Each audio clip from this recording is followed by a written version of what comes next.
who you are, and all you do is a blessing to the world.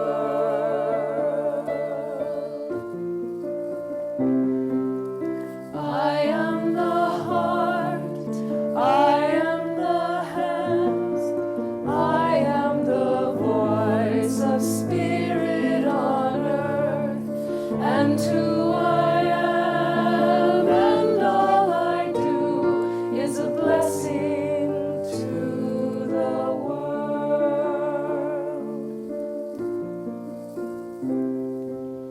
I am the heart, I am the hands, I am the voice of spirit on earth, and who I am and all I do is a blessing to the world.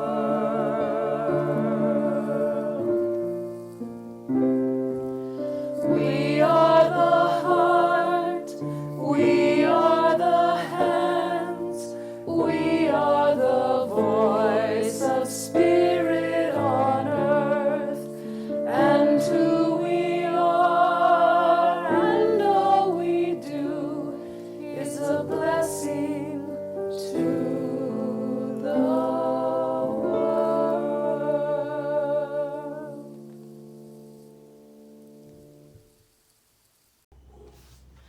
Good morning, everyone, and welcome to this very special Sunday at Holiday United Church of Christ.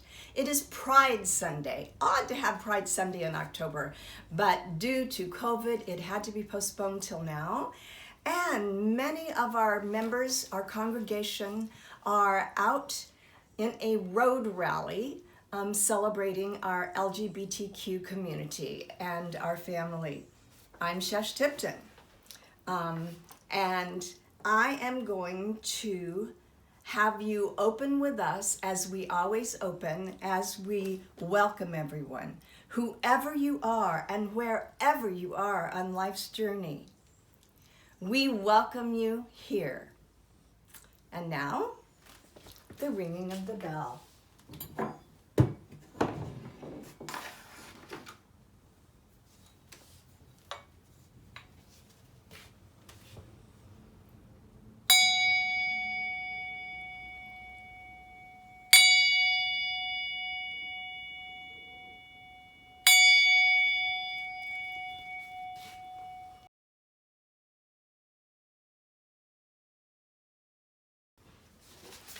And if you like, please join me in our call to worship, which is called a Pride Affirmation.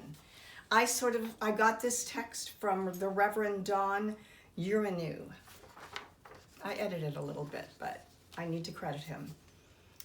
I believe that we are more than children of the holy. I believe that we are more than clay. I believe that we are more than flesh. In us is embodied the soul of the divine, calling us to love, embrace, and share the kiss of peace. Statements of love. Jesus was flesh, but more than flesh. He was the universal Word incarnate, animated by the holy and responding to the needs around him. We are animated by the holy. We are animated by desire and attraction. We are animated by holy love. When we touch it, it is more than desire. It is the longing for affirming the other, affirming one another, affirming ourselves. We are more than pride. We are called to be our authentic selves, and the soul of the divine resides in each of us. Now, our opening song is titled, I'm Gonna Walk It With You. Please enjoy.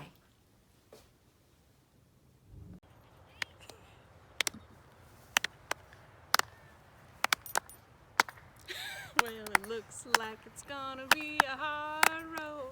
but I'm gonna walk it with you. And I know you might have a heavy load, but I can carry some too. I will lift you up when they push you down. I will raise my voice, stand my ground. Well, it looks like it might be a hard road, but I'm gonna walk it with you.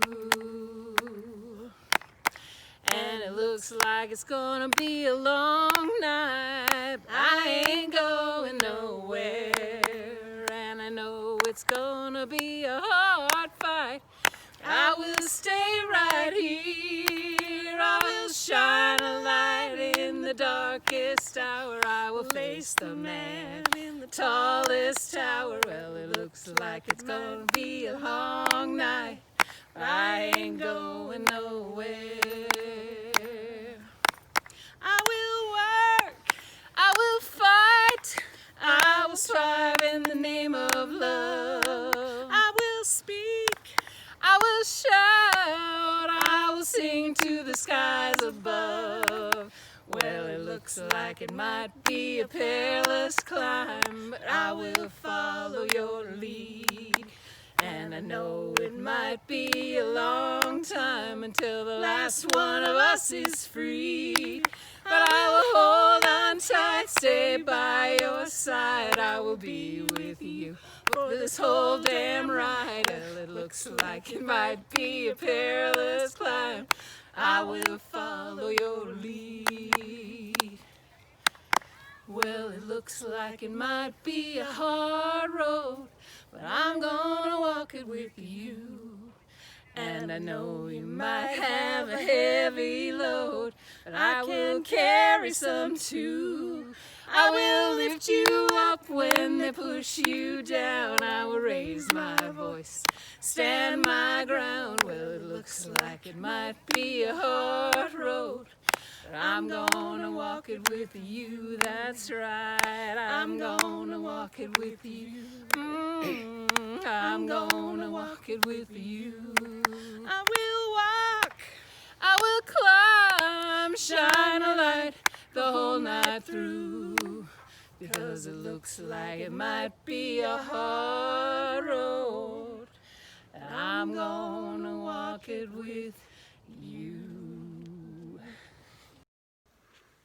Good morning. Our scripture reading for today comes from the Gospel of Matthew 22, verses 1 through 14. And it's the story of the wedding banquet. Jesus responded by telling more stories. God's kingdom, he said, is like a king who threw a wedding banquet for his son. He sent out servants to call in all the invited guests, and they wouldn't come. He sent out another round of servants, instructing them to tell the guests, "Look, everything is on the table. The prime rib is ready for carving. Come to the feast." They only shrugged their shoulders and went off, one to weed his garden, another to work in his shop, the rest with nothing better to do, beat up on the messengers and then killed them. The king was outraged and sent his soldiers to destroy those thugs and level their city. Then he told his servants, "We have a wedding banquet, all prepared, but no guests. The ones I invited weren't up to it. Go out into the busiest intersections of town and invite anyone you find to the banquet." The servants went out on the streets and rounded up everyone they laid eyes on, good and bad, regardless. And so the banquet was on, every place filled. When the king entered and looked over the scene, he spotted a man who wasn't properly dressed. He said to him, "Friend, how dare you come in here looking like that?" The man was speechless. The king told his servants, "Get him out of here, fast. Tie him up, ship him to hell, and make sure he doesn't get back in." That's what I mean when I say many get invited and few make it. Today we are celebrating Pride. I hope that you all have a chance to participate in the parade or watch it streaming live today. It is with great love that we as a community always celebrate with with all of our family all together this wonderful Sunday of worship. And I thought that I would talk a little bit about pride for a moment and what it stands for. We are an open and affirming church, and that means that we are affirming of everyone's sexuality. We are open, and not just open, but affirming of people's lives and who they are.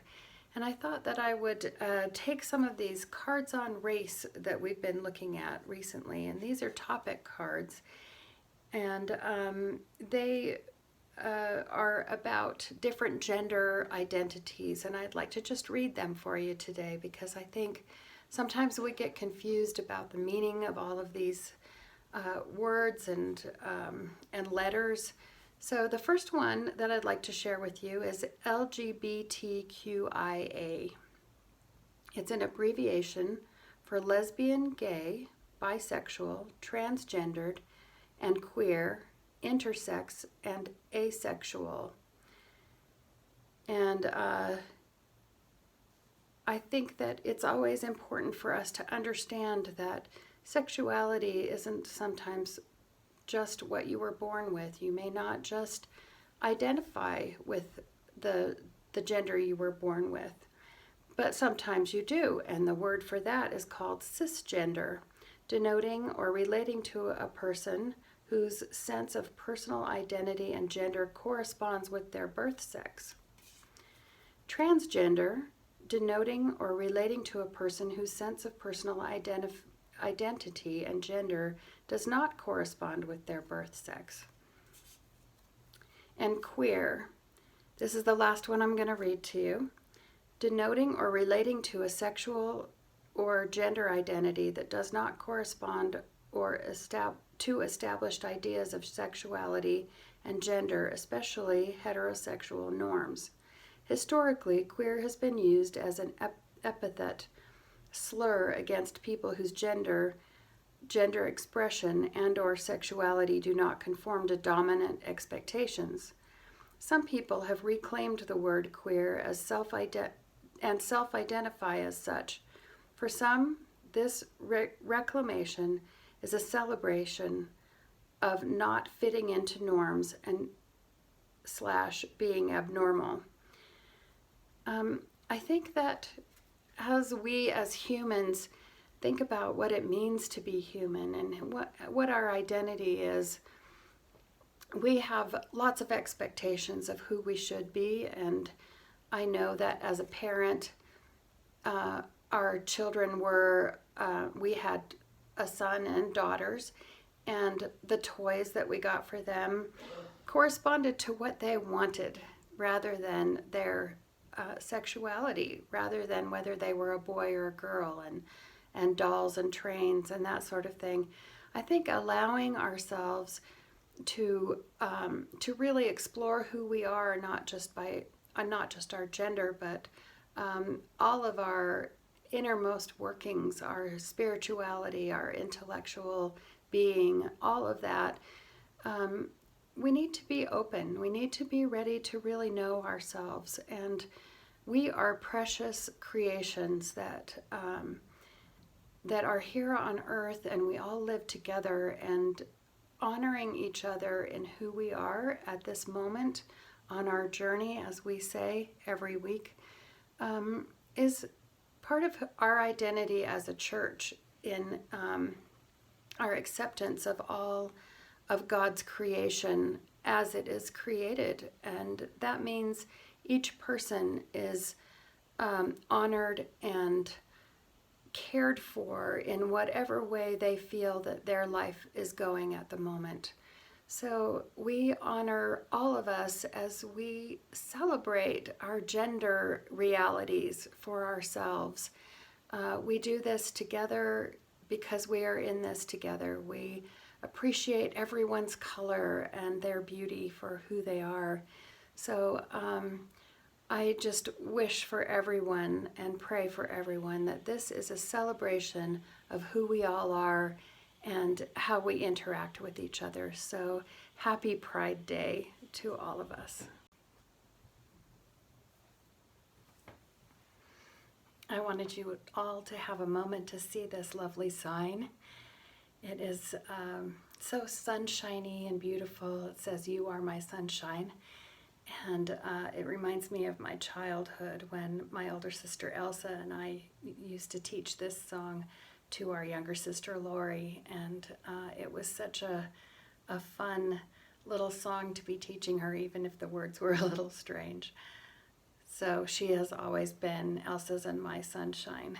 Anyway, we are so grateful to be here today talking about this story. Again, Jesus is talking about the reign of God here on earth and hereafter.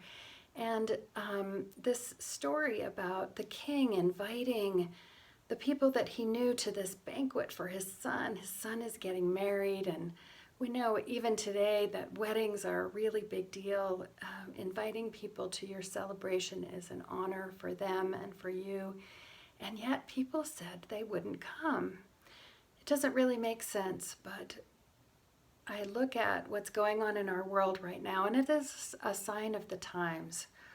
Who is coming to the table for God? Who is coming for that nourishment that we get in this communion meal that is not just the physical elements, but the spiritual elements of drinking in this nourishment that God is giving us? And people are saying no to coming to this. In Jesus' time, the Pharisees and the Sadducees and the leaders in the synagogues were people who rejected Jesus. Even though Jesus came to teach in the synagogues and to teach love and acceptance, this was not something that then was thought of as a very big strength in people. If you loved the poor and did what you could for people, that was just not something for these powerful people who were high up in the church, and they were praying in the temple and thought all kinds of great things about themselves. And yet that isn't really what God is calling us to, this greatness. It's this equality. And today, as we're celebrating pride and equality, that is what we are focused on as the reign of God, this love that is for all. And so our focus is on how this is a sign of our times today. So who is it who is rejecting the table of God? So many people in power who are saying that it's okay to put kids in cages and reject the immigrant and not pay the poor and not help the weak. The rich get richer and the poor get poorer, and those who can help have less and less.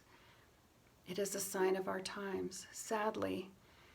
And Christian churches all over the country are supportive of a candidate because all they can see is that this candidate is going to help them stop abortion. Abortion is such a small thing compared to what's going on in the world right now. To be blinded by something like that is not what God's kingdom is about. I hope and pray that people will see the light before it's too late. We have strange things happening in our country right now. A whole group of people tried to kidnap a governor and take over the government. And this does not just happen because a small group of people are strange. This is something that is beginning to be a way of life for many people. And I'm not saying these things to scare us, because things weren't great in Jesus' time. The Christians never won in the sense of being able to socially change the world at that time. Christians continued to be persecuted. People continued to be crucified the way Jesus was. And yet there's something sustaining in knowing that our spirit is whole and that we are doing the right thing. That we are loved, that we are nourished. It gives us the ability to continue on the quest of creating happiness and love in the world. This reign of God lives within us, and we can change the world. During the debate last week with the vice presidential candidates, a young girl wrote in to ask for a reach across the aisle, a kindness to each other. How are we going to bring the country together, she asks. And I think that is true for us. How are we going to be in conversation? As we have delved into our anti-racism classes in our church in the last months, we have begun to see a way forward in having conversations with people. This is not just peaceful protests, but actually reaching across and making sure that we understand and that we are understood. So the sign of the times is dire. It is. I think that we have been a bit like the boiling frog, we're suddenly aware that the water is boiling around us, and we've been just kind of waiting and wondering, not all of us, but many in the community and around the world. We are the people who have the ability to help, to change, to move things. We are the ones invited to the banquet, that have come to the banquet, that know that table of nourishment, and we need to share it. We need to love one another and say that this banquet is for everyone. You noticed in the story that the servants went out to get the good and the bad people, the people who did good and bad. And we are those people. We all have good and bad within us, and we get to choose how to change or fix things, how to use that to make ourselves better. So, a sign of our times, yes. It is a heaviness for me to look at this passage in a way that is new to me, because I never recognized how much rejection there is of God's love and the way of Jesus, the way of love. And how can we bring that back to some kind of normalcy in our country? So as we walk this time toward the election, let us continue to pray every day deeply and to ask God to move the hearts of those who are in power, who are not doing us any favors, who are only trying to better themselves. Let us pray for a change of heart, for some love, for some compassion, for some real compassion. So there is hope, though. As I said, we are at the table with God.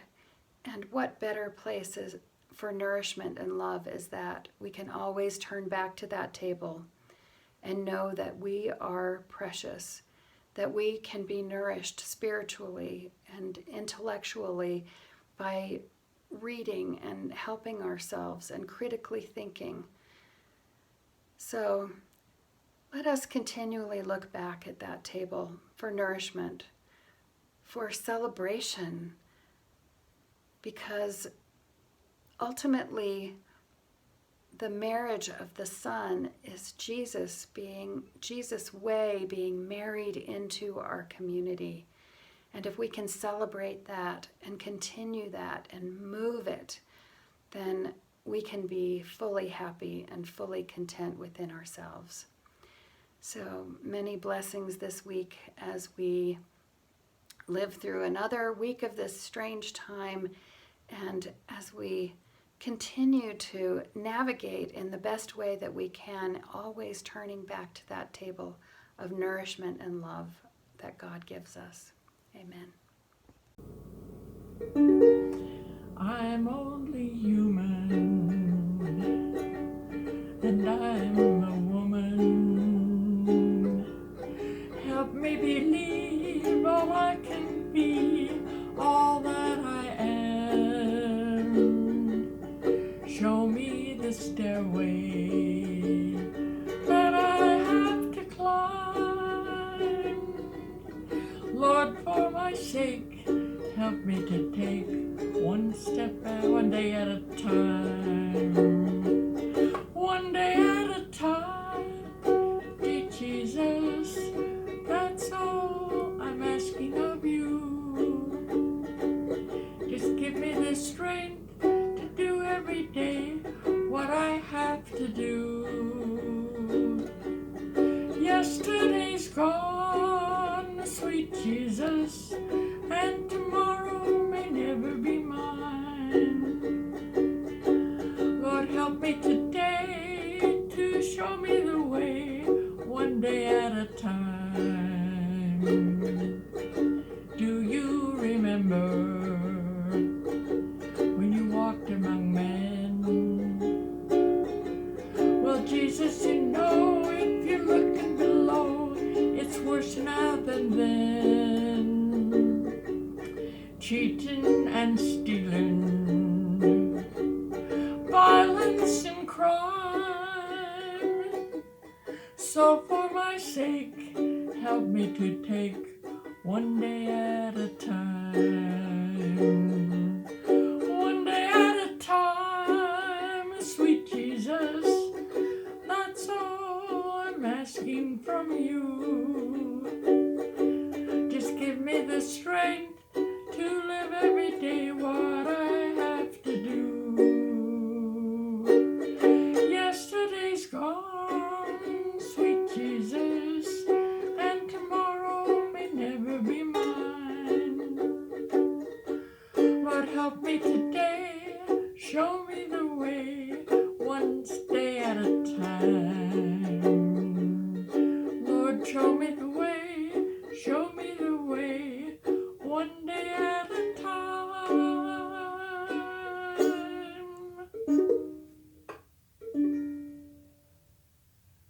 Good morning. I miss seeing you. I wonder how you've been. How is your life going on? School and your friends and that sort of thing? Utah has seen earthquakes, winds, and fires, and COVID-19 in this past 7 months. Pretty bad. My mother used to say, it's an ill wind that blows nobody some good. And I thought about that, and I thought, is there anything good that could have possibly have come from any of this? Good in the wind? It cut off power to hundreds of people, uprooted a ton of beautiful old trees. Well, one good thing is that people volunteered and chopped those trees up and bundled them up and sent them down to the Navajo Indian Reservation, where they're used for cooking and heating, and they really appreciated it. So that was a good thing. Now, what about COVID? What possible good can we see from COVID-19? For me, I have gained more knowledge regarding social media. Zoom for me used to mean a car would go fast past me, zoomed by. But now, Zoom is my friend.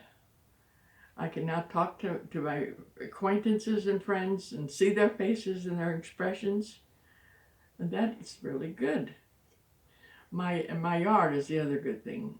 I've really been able to spend a lot more time outside in my yard. So my flowers are beautiful, my bushes are great, my tomatoes are growing. So that was good. Can you think of anything good that's happened to you, even though it's been such a long, long time? Think about it and see if you can make some decision that this was good, even though everything else seems to be falling apart.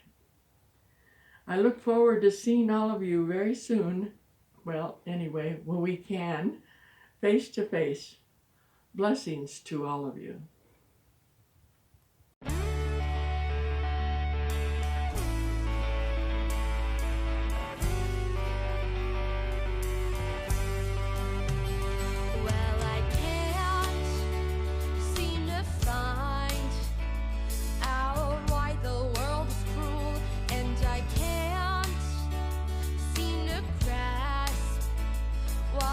People are quick to judge so